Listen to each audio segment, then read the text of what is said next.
का हो? कहाँ गल बन तार बेटा? अभी लैने ना ही।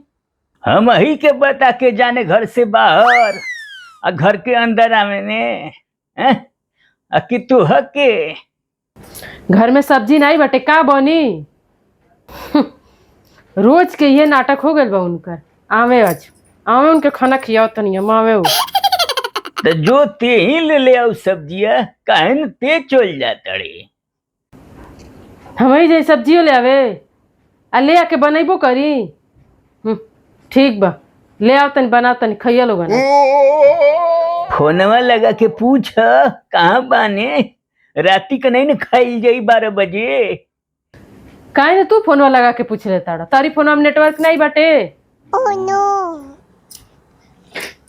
का हो गई?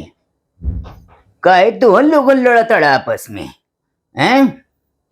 बाकलोले बाने सही कुल लड़ते रहे ना सा।